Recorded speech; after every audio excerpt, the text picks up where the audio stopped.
Tindakan ini mengakibatkan kerugian keuangan negara mencapai Rp285,1 triliun.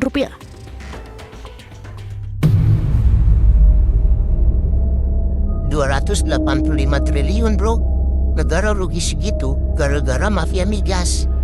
Bayangin ya, segitu tuh bisa bangun 1.000 rumah sakit, 2.000 sekolah, atau 1 juta janji pejabat yang gak ditepati. Hehehehe. Pertanyaannya, siapa sih yang sebenarnya jadi mafia? Orang-orang kecil yang antri di BBM? Atau elit yang atur harga di meja makan? Karena kalau lihat polanya, rakyat cuma korban, tapi elitnya yang kenyang. Hehehehe. Kali ini, kita bakal bahas skandal migas terbesar yang lagi geger. Kerugian negara Rp285,1 triliun gara-gara permainan mafia migas yang katanya udah berlangsung bertahun-tahun. Siapa aja yang main dan berapa kasusnya baru kebuka sekarang? Menurut laporan terbaru Kejaksaan dan hasil audit internal BPK, negara kehilangan lebih dari Rp285 triliun akibat permainan harga dan distribusi migas. Nama yang langsung nyangkut di publik ya si legenda lama Riza Khalid alias The Gasoline Godfather. Kasus ini katanya udah terjadi sejak lama, tapi baru sekarang dibuka.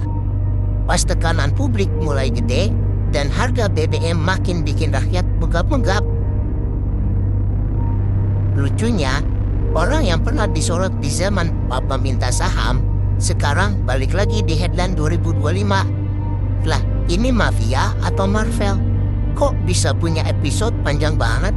Hehehehe. Pemerintah sering bilang, subsidi BBM itu untuk rakyat, bukan untuk mafia.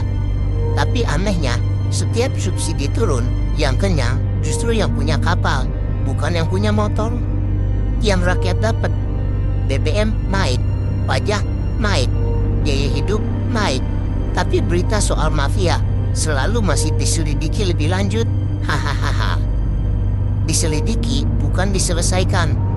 Ini investigasi atau konten berkelanjutan, bro.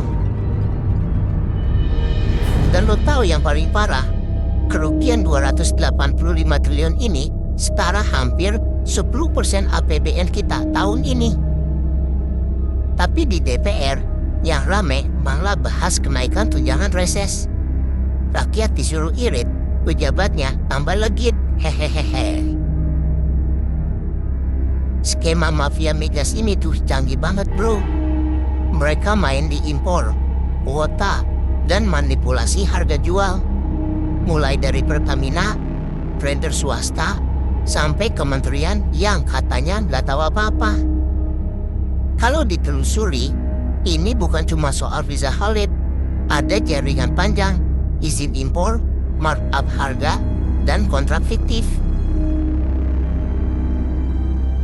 Semua berjalan mulus karena ada tanda tangan sakti dari pejabat tertentu. Dan parahnya, sistem ini udah jadi ekosistem. Orang ganti, partai ganti, tapi pola tetap sama. Yang berubah cuma slogan dan foto di spanduk.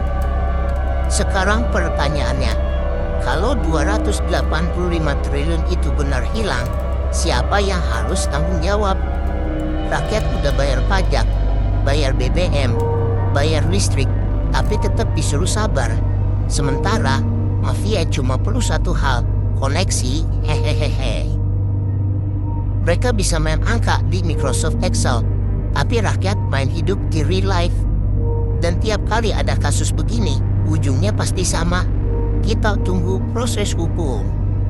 Proses yang lebih lambat dari pertumbuhan utang negara. Katanya pemerintah mau berantas mafia migas, tapi setiap kali dibongkar, malah kayak nambah cabang. Ini pemberantasan atau franchise, bro? Hehehe. Mungkin udah saatnya rakyat gak cuma ngeluh soal harga bensin, tapi gue mau nanya nih, siapa yang ngatur harga di balik layar? Karena kedaulatan energi gak akan pernah ada kalau yang berdaulat cuma para maklar. Kalau lo juga ngerasa harga BBM naik bukan karena pasar, tapi karena akal-akalan, tulis di komentar. Yang bocor bukan tangki, tapi sistem. Jangan lupa like, share, dan subscribe, biar makin banyak yang sadar. Karena yang paling berbahaya bukan mafianya, tapi rakyat yang diem aja. Gua misterius, cabut.